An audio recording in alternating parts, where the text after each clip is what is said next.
আর এই দলাদলের বিষয়টা আজকে আপনাদের কাছে বলার জন্য আমি একটা এরাদা করেছি। কারণ আমার কাছে মনে হয় কোরআন হাদিস নির্দেশিত সবচেয়ে বড় এবাদত, সেই এবাদতটার নাম হলো জামায়াত। এবাদতটার নাম কি? জামায়াত আল্লাহর ফরজ এবাদত। জামায়াত নষ্ট করা হারাম। জামায়াত মানে দল, ঠিক না ভাই? জামায়াত মানে কি? এই দল দিয়েই যত গোল। জামাত মানে দল নয়। আমরা জামাত শব্দটার অর্থই ঘুরিয়ে ফেলেছি, অর্থ বিকৃত করে ফেলেছি। জামাত মানে হলো ঐক্য। জামাত মানে কি? ঐক্য। জামা ইয়াজমাউ জামআন জামাআতান মানে এক করা, এক হওয়া, একত্রিত হওয়া। জামাত আল্লাহর কোরআন নির্দেশিত, রাসূলুল্লাহ সাল্লাল্লাহু আলাইহি ওয়াসাল্লামের হাদিস নির্দেশিত ফরজ ইবাদত। মুসলমানদের ঐক্যবদ্ধ থাকা, আর ঐক্যবদ্ধ থাকাটার মূল প্রধান বিষয় হলো অন্তরের বিষয়, যে আমার সব মুসলমান আমরা এক, আমাদের কোনো দল নেই। আমাদের একটাই দল আছে, সেই দলটার নাম কি? ইসলাম। কাজেই যতক্ষণ একটা মানুষ মুসলমান ততক্ষণ সে আমার দলের। আল্লাহ কোরআন কারীমে কি বলছেন? ওয়াতাসিমু বিহাবলিল্লাহি জামিআ ওয়ালা তাফাররাকু। তোমরা দৃঢ়ভাবে ধরো আল্লাহর রজ্জুকে, একত্রিত হয়ে, এক ঐক্যবদ্ধ হয়ে, এবং দলাদলি করো না, ফিরকাবাজি করো না, গ্রুপ বিভক্ত হয়েও না। তাহলে ঐক্যবদ্ধ থাকা ফরজ, দলাদলি করা হারাম। আমরা দুর্ভাগ্যবশত বর্তমানে বাংলাদেশে আমি একটা অদ্ভুত জিনিস দেখি। অধিকাংশ ক্ষেত্রে আমরা ইসলাম বুঝি, পালন করি আর না করি, কিন্তু এখানে দেখি আল্লাহ যেটাকে হারাম করেছেন ওটাকে আমরা ফরজ বলি। ইসলাম করতে হলে কোনো না কোনো একটা দল করা লাগবে। লা হাওলা ওয়ালা কুওয়াতা ইল্লা বিল্লাহ। আল্লাহ বললেন কোনো দল করে না, তোমার দল ইসলাম। দলহীন ভাবে, ঐক্যবদ্ধভাবে আল্লাহ রজ্জুকে ধারণ করো, দলাদলি করো না। আর আমরা বললাম দল দল হতেই হবে, কোনো না কোনো এক দলে যাইতে হবে। পার্থক্য বোঝেন? কর্মের জন্য আপনারা 5টা মানুষ আছেন, একত্রিত হয়েছেন, এক জায়গা হলে একজনকে আমির বানিয়েছে, এটা ভিন্ন কথা। এটা একটা কাজের জন্য মানুষ এক জায়গা হওয়া। কিন্তু ইসলাম যে জামায়াত বা ঐক্যের নির্দেশ দিয়ে এলো, সেটা হলো সারা উম্মতের ঐক্য, অন্তরে সব মুসলমান এক, এই বিশ্বাস থাকা। তাহলে আল্লাহ কি বললেন? আবারও শেষ করার আগে এটা একটু আমরা আলোচনা করে যাই। এই ঐক্যটা হবে কিসের ভিত্তিতে? ওয়াতাসিমু বিহাবলিল্লাহ। হাবল মানে রশি, আল্লাহ মানে আল্লাহ। আল্লাহর রশ্মিকে তোমরা ঐক্যবদ্ধভাবে ধরো। আল্লাহ রশি কি? হাদিস শরীফে ব্যাখ্যা এসেছে, বারবার রাসূলুল্লাহ সাল্লাল্লাহু আলাইহি ওয়াসাল্লাম বলে দিয়েছেন যে আল্লাহর রশি, আল্লাহর রজ্জু হলো কি? আল কোরআন। আল্লাহর রজ্জু কি? আল্লাহর রজ্জু কি ভাই? কোরআন। তাহলে আমাদের ঐক্যটার ভিত্তি হবে কি? কোরআন। হানাফি মাযহাবের ভিত্তিতে ঐক্য হতে হবে, ঠিক না ভাই? চার মাযহাবের ভিত্তিতে ঐক্য হতে হবে, ঠিক না? আহলে হাদিসের ভিত্তিতে ঐক্য হতে হবে, ঠিক না? তরিকাপন্থীদের ভিত্তিতে ঐক্য হতে হবে নাকি? ঐক্য কিসের ভিত্তিতে হবে? কোরআন। সব থাকবে মুসলমানের ভিতরে। মতভেদ, দ্বিমত, ত্রিমত, চারমত, ভিন্ন মত, এগুলো মানবীয় প্রকৃতি, থাকতেই হবে। একজন বলছে মুসলমানদের ভিতরে এত দলাদলি কেন? আসলে আমরা জানি না, সব ধর্মে, সব গোষ্ঠীতে দলাদলি আছে। যত বড় হবে তত বেশি বাড়ে, ঠিক না ভাই? ঠিক। হ্যাঁ, তবে আমি বললাম, বা আলেম উলামারাও বলেন, যে একটা কলসের ভিতরে 4টে বড় বড় মরা রুই মাছ আছে, ভিজিয়ে রাখা আছে। কোনো শব্দ হবে নাকি? শব্দ হবে। কিন্তু 4টে জেতা ছোট ছোট কই মাছ আছে, হ্যাঁ, শব্দ হবে না? কেমন তো নড়াচড়া করবে। ইসলাম হলো গবেষণামুখী, জীবন ঘনিষ্ঠ ধর্ম। আর যেখানে গবেষণা আছে সেখানে ভিন্ন মত হবে। এই ভিন্ন মতটা অবৈধ না, কিন্তু ভিন্ন মতের মানুষকে ভিন্ন দল মনে করা এটা অবৈধ। এজন্য আল্লাহ বললেন তোমাদের ঐক্যের ভিত্তি হলো কোরআন। অন্তত একজন মানুষ কোরআন নির্দেশিত ঈমান, আকীদা, ফরজ, ওয়াজিব পালন করে, আমি তার ভাই, আমি তার সাথে একমত। এরপরে আল্লাহ কি বলেন? আযকুরু নি'মাতাল্লাহি আলাইকুম ইয কুনতুম আদাআন। আল্লাহ বললেন আল্লাহর নিয়ামত, বড় নিয়ামত তোমাদের উপরে কি? যে তোমরা শত্রু ছিলে পরস্পরে।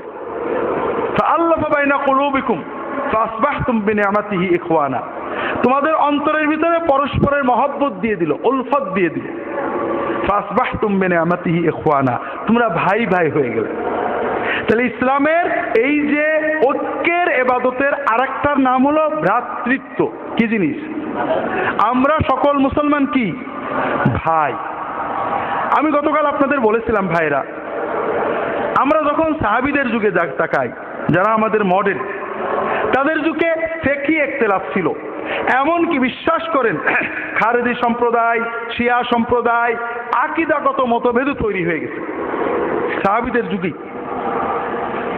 খারেজি সম্প্রদায় সাহাবীদের কতল করত, সাহাবীদের আওলাদদের কতল করত, সাহাবীদের কাফের বলতো, কিন্তু সাহাবীরা কখনো খারেজিদের কাফের বলেন। যখন তারা বিদ্রোহ করেছে, লড়াই হয়েছে, যুদ্ধ করেছেন, যুদ্ধের বাইরে সামাজিকভাবে তাদের পিছনে নামাজ পড়েছেন, তাদের সাথে সম্পর্ক রেখেছেন। তাদের কথাই ছিল আস-সুন্নাতু ওয়াল জামাআহ। আমাদের চলার পথের মেয়ার মানদণ্ড দুটো, একটা হলো সুন্নাত আর একটা হলো ঐক্য। জামাত মানে কি? বর্তমানে আমাদের দেশে আহলুস সুন্নাত ওয়াল জামাত মানেই যারা সবচেয়ে বেশি বিদআত করেন আর সবচেয়ে বেশি দলাদলি করেন। অমুক কাফের, তমুক কাফের, যারা জামাত মানেন না, ঐক্য মানেনই না, তারা হলেন ঐক্যের দাবিদার। আর সাহাবীরা ছিলেন ঐক্যের প্রতীক।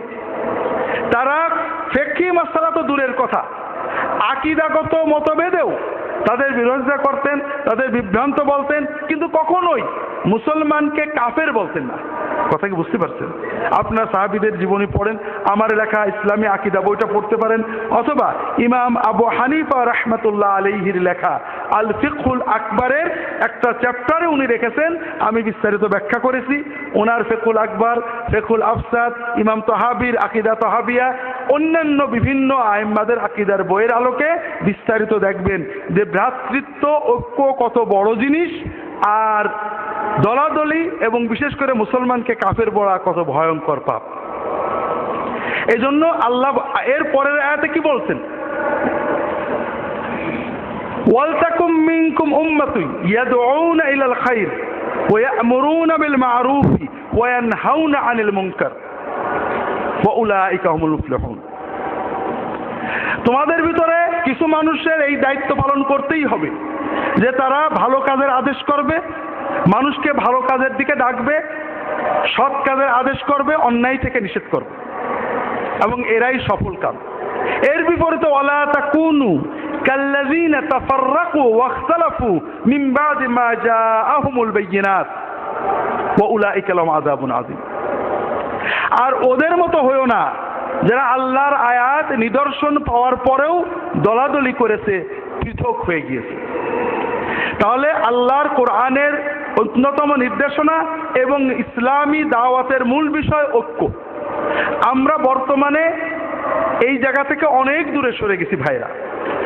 আমরা দ্বীনের দায়ীরা প্রত্যেকেরই অধিকার আছে তার মতের পক্ষে দাওয়াত দেওয়া। যিনি একটা মসলাকে হক মনে করেছেন তিনি দাওয়াত দেবেন। আমরা ভুলগুলো করছি কোন কোন জায়গায় একটু ভালো করে বুঝুন। নতুন প্রজন্মের আলেমদের আমি অনুরোধ করব এগুলো মনে রাখতে। সেটা হলো আমরা কর্মের সমালোচনা করতে পারি। আমি বই লিখতে পারি যে 3 রাকাত বেতের পড়া এটা সুন্নাত সম্মত না, আরেকজন বই লিখতে পারেন 3 রাকাত বেতের পড়া সুন্নাত সম্মত। ঠিক তেমনই ভাবে যে কোনো বিষয়ে একটা কর্ম, একটা মতের সমালোচনা করে বই লেখা আমাদের উম্মতের সালফে সালেহিন করেছেন। কিন্তু ওই মতের মানুষকে গোমরা বলা, অশালীন শব্দ বাক্য ব্যবহার করা, তাদের প্রতি খারাপ ধারণা রাখা, তাদের ঈমান আমলের চেয়ে নিজেদের বড় মনে করা, অহংকার করা, এগুলো কোনোটাই কখনো তারা করেননি। আমরা বর্তমানে এইগুলো করছি। যারা নিজেদেরকে সালাফি দাবি করছি তারা ঘুরিয়ে ফিরিয়ে যে কোনো ভাবে, আর কিছু না হোক মাযহাবপন্থীদের কিছু গাল দেওয়া এবং ওরা খুব খারাপ এটা বলাটাই সবচেয়ে বড় কাজ মনে করছি। আর এইটা করতে যে আমি নিজে সাক্ষী ভাইরা, অনেক সময় একটা পুরো দাওয়াত মাহফিল হলো, বড় জাদরেল আলেম আসলেন, প্রথম থেকে শেষ পর্যন্ত কিছু হয়তো শিরিক তাওহীদের কথা হলো, এরপরে রফুল ইয়াদিনের কথা হলো, এরপরে মাযহাব যে খুব খারাপ জিনিস, উম্মতের বিভক্তির কথা হলো, এরপরে ছোট ছোট ফিকহি মাসলা নিয়ে অনেক কথা হলো, কিন্তু স্ত্রীর হক, স্বামীর হক, প্রতিবেশীর হক, ওজনে কম দেওয়া, ফাঁকি, এগুলো কোনো আলোচনাই হলো না। এমন অবস্থা যে একজন মানুষ হারামে লিপ্ত রয়েছেন, ওজনে কম দিচ্ছেন, কিন্তু তিনি রফুল ইয়াদাইন করছেন, অথবা জোরে আমিন বলছেন, অথবা ফিকহি মাসলায় আমার সাথে একমত আছেন, তিনি আমার দলের।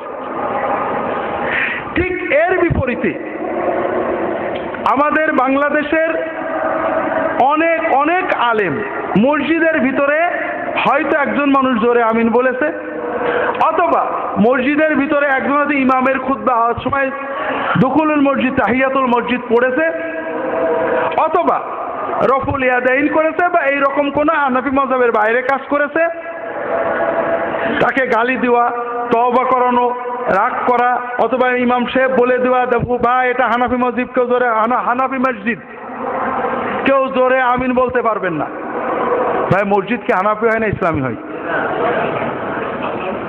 ইন্নাল্লাযীনা ফাররাকু দীনাহুম ওয়া কানু শিয়ান, যারা দিনটাকে ভাগ ভাগ করেছে, হানাফি মসজিদ, আহলে হাদিস মসজিদ, হানাফি ঈদগাহ, আহলে হাদিস ঈদগাহ, এদের সাথে আল্লাহর রাসূল সাল্লাল্লাহু আলাইহি ওয়াসাল্লামের কোনো সম্পর্ক নেই।